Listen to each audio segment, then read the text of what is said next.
bisa membuat timbangan itu mana yang lebih berat. Faman ya'mal mithqala dzarratin khairan yarah, faman ya'mal mithqala dzarratin syarran.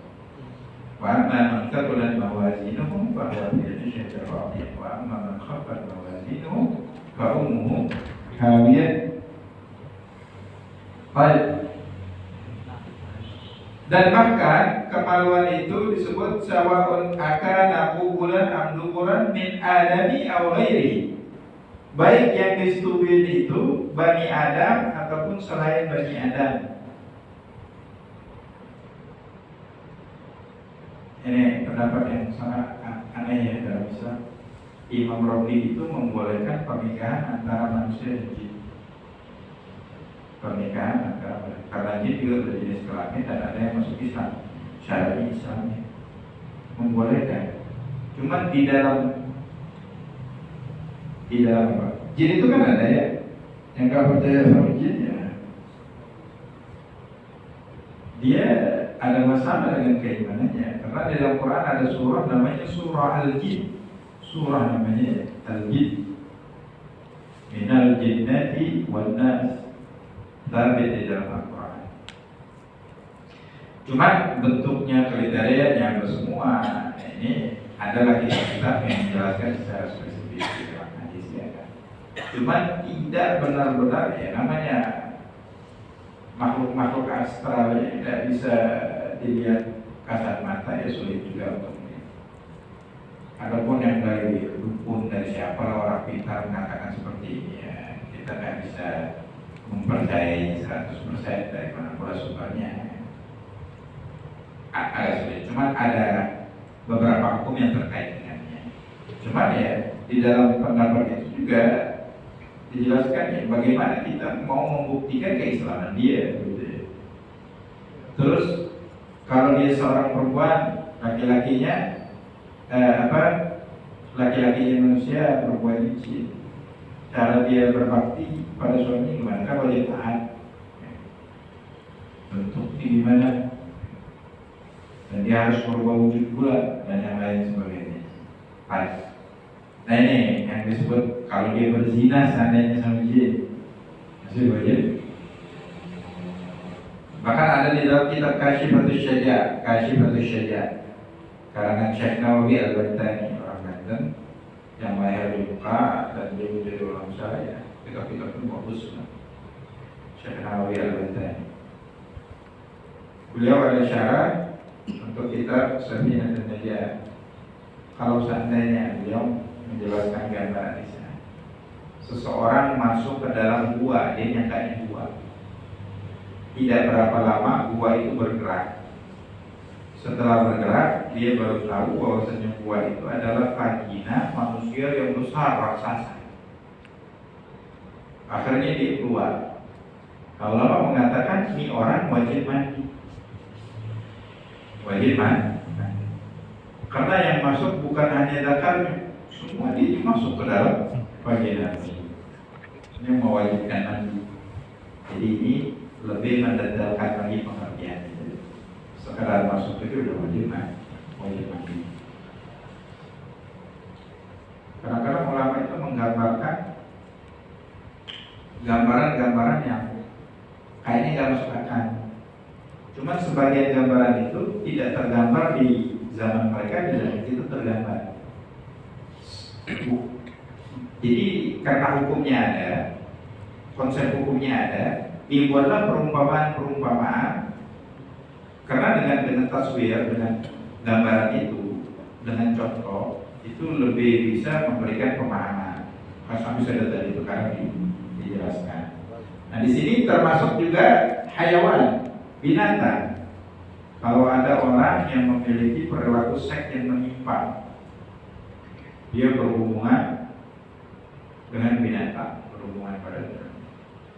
Di dalam kitab Risalatul Mu'awanah Al-Imam Al-Hamdad ada menggambarkan seorang ini tertarik dengan ibadah, ahli ibadah, cuma mau ibadah lupa cari ilmu.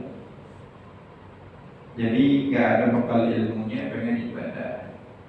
Dia rasanya hidup di tengah-tengah masyarakat terlalu banyak maksiat mata, maksiat lisan, maksiat telinga, prasangka, akhirnya dia ingin menyendiri. Tidak berarti suatu buat. Dalam waktu yang lama ada temannya yang ingin mencari informasi kabar tentang temannya ini karena udah lama nggak ketemu. Dikasih tahu dia sekarang sudah menyendiri suatu buah dicarilah keberadaannya, dilihat keadaannya agak sama jauh berbeda. Ketika ditemui, apa kabar? Sehat. Dilihat apa yang kau lakukan? Aku menyendiri. Di sini khusus untuk kita. Dilihat di lehernya itu ada semacam kalung. Apa yang di lehernya? Ini adalah bangkai tikus yang sudah mengering.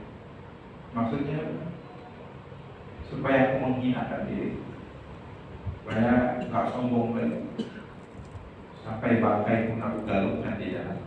Jadi mau jalankan agama itu jangan pakai konsep akal, karena akal ini berubah-ubah cara pandangnya.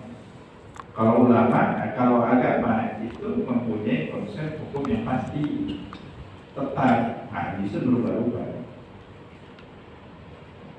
Kalau lagi A dengan A, kalau lagi B dengan B, ya selera makan, karena selera makan ini kan cara pandang orang berbeda. Baik di dalam ekonomi, kan agama nggak boleh. Ada akidah, ada tauhid, ada syariat yang hukumnya udah baru. Al-yawma akmaltu lakum dinakum wa atmamtu alaikum ni'mati wa raditu lakum al-Islam. Kata terus dijelaskan juga, kalau kau manusia kadang-kadang timbul syahwat. Kalau timbul syahwat itu aku gauli himar itu keledai supaya bisa melampiaskan birahi. Tidak saya, wahai saudara, ketahuilah apa yang kau lakukan itu semuanya dilarang di dalam agama. Maksudmu baik, cuma kau tidak mengerti cara yang baik di dalam agama. Harusnya kau membawa bekal ilmu yang cukup. Ketika sholat itu diharapkan membawa najis. Jadi kalau ini kau bawa ketika sholat, aku bawa. Tidak pernah sah sholat yang pernah kau lakukan dengan membawa kalung yang ada pakai itu sendiri. Kemudian berhubungan badan. Salah satu syarat nikah itu, kedua mempelai itu harus manusia. Ini memperbeda itu konsepnya banyak ditolak juga. Gak boleh dengan selain manusia. Dan harus laki-laki sama perempuan.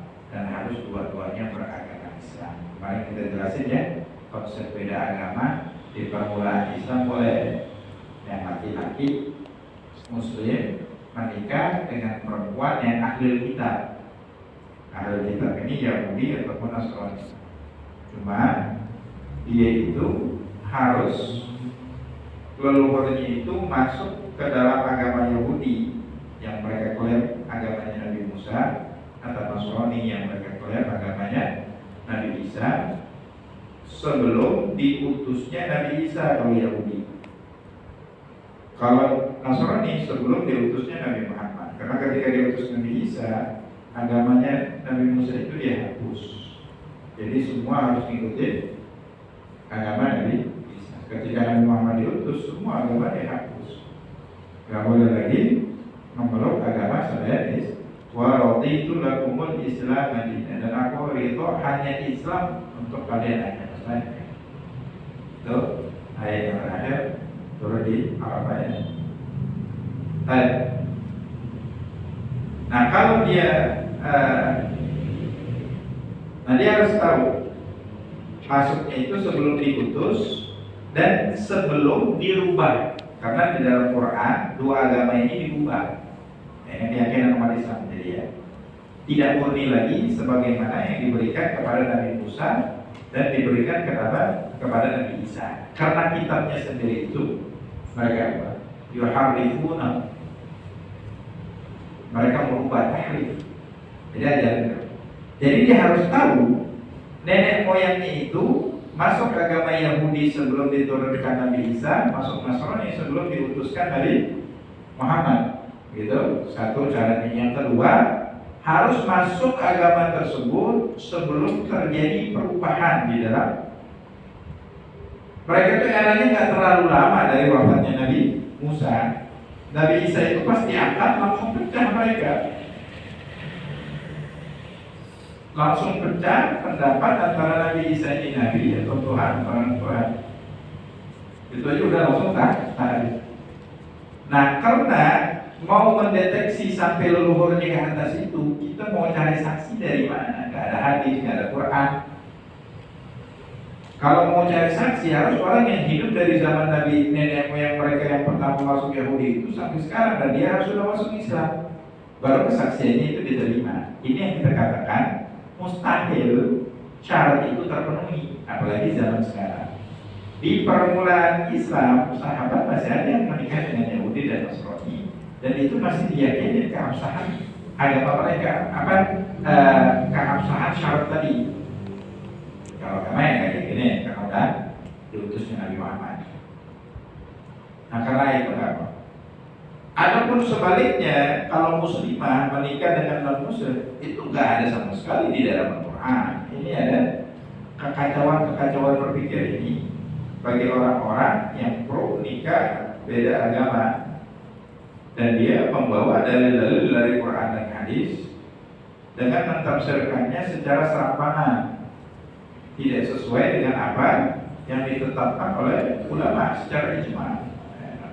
Alias kacau ya. Cuma mereka sampaikan dengan tata bahasa yang begitu rapi, dengan tata bahasa yang memukau untuk siapa? Untuk para kawan. Jadi besar dan besar. Baik. Beberapa rangkaian syarat tersebut, di antaranya tadi syarat pernikahan itu harus manusia. Selain itu, saya bukan bilang rogi. Begitu juga manusia sama binatang tidak dibenarkan ya.